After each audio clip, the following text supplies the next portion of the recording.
시청자 여러분 안녕하십니까? VOA 모닝뉴스 시작합니다. 한국 정부가 독자적인 인도태평양 외교 전략, 즉 인태 전략의 최종본을 발표한 가운데 미국 백악관이 즉각 환영한다는 입장을 밝혔습니다. 미한 양국의 공동의 약속을 반영하는 것이라고 평가했는데 한국 정부는 인도태평양 전략을 통해 자유와 인권 등 보편 가치에 기반한 국제 질서를 강화하겠다고 강조했습니다. 첫 소식 조상진 기자가 보도합니다. 제이크 설리번 백악관 국가안보 보좌관은 28일 성명을 통해 미국은 한국이 안보와 번영에 대한 미한 공동의 약속을 반영해 새로운 인도태평양 전략을 채택한 것을 환영한다고 밝혔습니다. 이어 이 전략은 법치주의와 인권 같은 보편적 가치를 옹호하는 윤석열 대통령과 한국 국민의 의지를 보여주는 종합적인 접근법이라고 말했습니다. 아울러 인도태평양 전역의 다른 동맹, 파트너들과의 협력을 확대하려는 한국의 목표는 국제평화와 안보를 증진하고 핵 비확산을 위한 미한 양국의 능력을 강화할 것이라고 강조했습니다. 설리번 보좌관은 또 이번 전략은 영내 경제안보 네트워크와 과학기술 협력, 기후변화, 에너지 안보에 대한 참여를 강화할 것이라며 기대를 나타냈습니다. 앞서 김성한 한국 대통령실 국가안보실장은 이날 용산 대통령실에서 윤석열 정부의 인도태평양 지역 외교 전략, 즉 인태 전략 최종 보고서를 공개했습니다. 우리 정부는 자유, 민주주의, 법치, 인권을 포함한 보편적 가치를 수호하고 규칙 기반 질서를 강화해 나가고자 합니다. 가치를 공유하는 국가 간 연대에 기초하여 강압이 아닌 보편적 가치와 규칙에 기반한 질서를 촉진해 나가겠습니다. 이날 공개된 37쪽 분량의 보고서에는 자유와 평화, 번영이라는 3대 비전과 포용, 신뢰, 호혜라는 3대 협력 원칙을 골자로 한 인도태평양 전략을 구체화하고 9개 중점 추진 과제를 제시했습니다. 여기에는 규칙에 기반한 질서 구축과 법치주의와 인권 증진 협력, 비확산과 대테러 협력 강화, 포괄 안보 협력 확대, 경제안보 네트워크 확충과 기후변화와 에너지 안보 관련 영내 협력 주도 등이 포함됐습니다. 한국 대통령실은 이번 인태 전략의 중요 요소 중 하나가 포용이라며 중국 배제로 해석되는 것은 경계했습니다. 미국의 인태 전략과 달리 한국의 인태 전략에는 한중일 정상회담을 재개하겠다고 하는 등 한중일 3국 협력 필요성도 명시했다는 것입니다. 다만 보고서는 보편적 가치를 공유하는 국가들 간 연대를 바탕으로 압제와 강요가 아닌 규칙과 보편적 가치에 기반한 영내 질서를 능동적으로 촉진하고 강화해 나가고자 한다며 힘에 의한 일방적인 현상 변경에 반대한다는 점을 분명히 했습니다. 한편 인태 전략 9개 과제 중 비확산 대테러 협력과 관련해서는 윤석열 정부의 대북 정책 로드맵인 담대한 구상을 바탕으로 완전한 비핵화 실현 노력과 미한일 3국 안보 협력 확대 등의 내용도 포함되었습니다. 한국 정부는 앞서 지난 5월 서울에서 열린 미한 정상회담 직후부터 인태 전략 수립을 준비해온 것으로 전해졌으며 한국 정부가 독자적인 지역 외교 전략을 마련한 것은 이번이 처음입니다. VOA 뉴스 조상진입니다. 윤석열 한국 대통령이 북한의 핵을 두려워하지 말고 어떤 도발에도 확실하게 응징할 것을 강조했습니다. 김은혜 한국 대통령실 홍보수석은 28일 대통령실 청사에서 진행한 브리핑에서 윤석열 대통령이 이날 예정된 오찬 일정을 취소하고 대통령실 참모들과 긴급회의를 열었다면서 이같이 밝혔다고 전했습니다.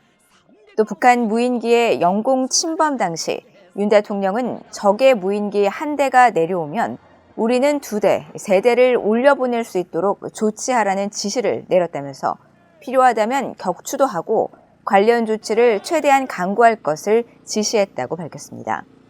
한편 윤 대통령은 북한의 무인기 침범에 대한 대응 차원에서 29일 대전의 국방과학연구소를 방문해 무인기와 미사일 등 비핵물체 감시와 정찰 요격 시스템, 공격용 미사일 개발 상황 등도 함께 점검할 예정인 것으로 전해졌습니다.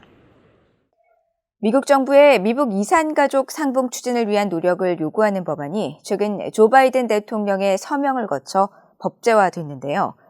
미국 내 이산가족들은 이 법이 자신들에게 희망의 메시지를 준다며 미국 의회에 감사의 뜻을 표했습니다. 하지만 이산가족 문제를 정치적으로 이용하는 북한의 태도 때문에 실질적 진전으로 이어지기에는 여전히 한계가 있다는 지적도 나옵니다. 이조은 기자입니다. 미국에서 정부의 한인 이산가족 상봉 추진을 요구하는 법이 만들어진 건 이번이 처음입니다. 그동안 이 문제의 중요성을 환기하는 결의안이 미국 의회에서 통과된 적은 있지만 강제력은 없었던 터라 미국 내 한인 이산가족들은 법적 구속력이 있는 조치를 바라갔습니다. 그런 만큼 최근의 법 통과는 반가운 소식입니다. 이산가족들이 거의 다 돌아가셨지만은 그래도 남은 분들이 아직까지 이 희망을 못 버리고 이렇게 사는 게 이산가족들입니다. 그래서 우리들에게는 너무나 좀 너무나 좋은 소식입니다. 저희들에게는 소원을 풀어주는 그런 계기가 되겠습니다. 지난 2년여 동안 계류 중이던 미국 이산가족 상봉 법안은 최근 의회를 통과한 2023 회기연도 국방수권법에 포함돼 지난 23일 조 바이든 대통령의 서명을 거쳐 법으로 제정됐습니다. 이 법의 핵심은 미국 국무장관 혹은 장관이 지명한 사람이 한국 정부 관계자들과 미국 이산가족 상봉 방안에 대해 정기적으로 협의할 것을 요구하도록 한 내용입니다. 또 국무부가 북한의 가족을 둔 미국인 단체 대표들과 미국 이산가족 상봉을 지원하기 위한 노력에 대해 정기적으로 협의하고 화상 상봉을 독려하기 위한 방안에 관한 의회 보고를 요구하는 조항을 담고 있습니다. 이처럼 미국 정부의 구체적인 행동을 요구하는 내용이 법 형태로 명시된 만큼 미국 이산가족 상봉에 실질적인 도움을 줄 것이라는 기대를 모으고 있습니다.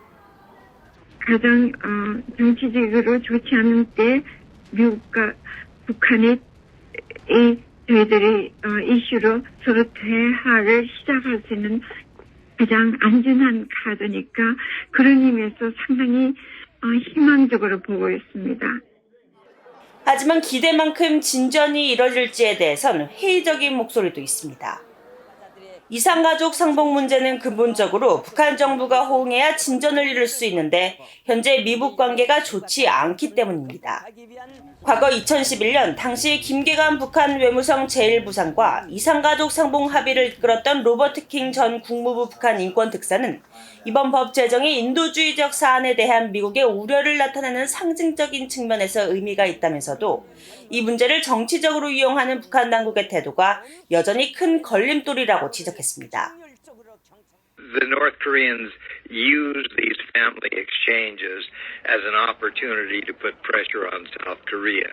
They are much more hostile towards the United States, and they've been unwilling to do anything.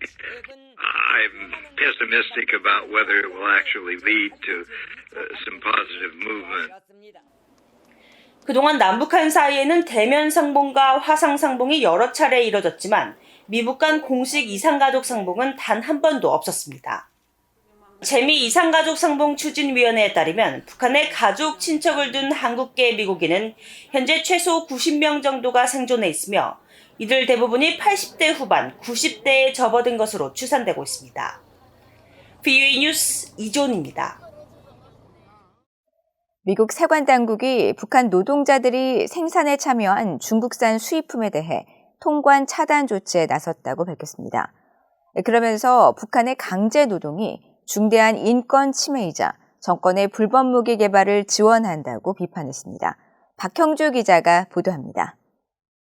미국 관세국경보호청 CBP가 이달 5일부터 북한 노동력을 사용해 제조된 중국산 제품들을 미국의 모든 입국항에서 압류하고 있다고 27일 보도자료를 통해 밝혔습니다. 압류 대상은 징더무역, 릭신식품, 저장 선라이즈 의류그룹 등 3곳의 중국 업체에서 생산된 제품들입니다. 관세청은 이들 업체가 제조 과정에서 북한 노동력을 사용하면서 미국의 제재를 통한 적성국 대응법을 위반했다는 혐의가 조사 결과 드러난 데 따른 조치라고 설명했습니다. 지난 2017년 제정된 이 법은 북한 정권이 강제 노동을 통해 외화 수입을 얻는 것을 막기 위해 채굴, 생산, 제조 과정의 일부에라도 북한 노동력이 이용된 제품은 미국에 수입하지 못하도록 하고 있습니다. 관세국경보호청은 해당 제품의 생산 과정의 어느 단계에서도 강제 노동이 없었다는 명확하고 설득력 있는 증거가 제시되지 않으면 미국의 모든 입국항에서 이 업체들의 제품을 압류할 것이라고 밝혔습니다. 이에 따라 해당 수입업체는 압류 통보 후 30일 안에 관련 증거를 제시해야 하며 그렇지 않을 경우 제품들은 압류 몰수 대상이 됩니다. 관세국경보호청의 앤마리 하이스미스 무역 담당 부국장은 당국은 미국 공급망에 강제 노동으로 생산된 제품이 유입되지 않도록 막고 이런 끔찍한 관행을 근절하는 데 전념하고 있다고 강조했습니다. 하이스미스 부국장은 특히 북한의 강제 노동 시스템은 국내외적으로 운영되면서 북한 정부의 대량 살상 무기와 탄도미사일 프로그램을 지원하고 있다고 지적했습니다. 그러면서 강제 노동은 중대한 인권 침해라면서 이런 제품들이 미국의 상업에 유입되는 일은 법적, 도덕적으로 용납할 수 없다고 강조했습니다. 북한의 강제 노동과 관련한 미국 세관 당국의 압류 조치는 이번이 처음은 아닙니다. 미국 관세국경보호청은 지난 3월 중국 스포츠 의류회사 리닝이 만든 제품들을 북한 노동력 사용 혐의로 미국의 모든 입국항에서 압류한다고 밝힌 바 있습니다. 그동안 미국 당국은 주로 중국 신장 위구르 자치구의 인권 침해 의혹과 관련해 중국 의류업계를 엄중히 단속해왔습니다. VOA 뉴스 박형주입니다. 미국 인도태평양 사령부가 미국의 3대 핵전력 중 하나인 B-52 전략폭격기의 인도태평양 영내 임무 수행 사실을 공개하며 이 같은 배치는 영내의 확장 억지력을 제공하기 위한 것이라고 강조했습니다.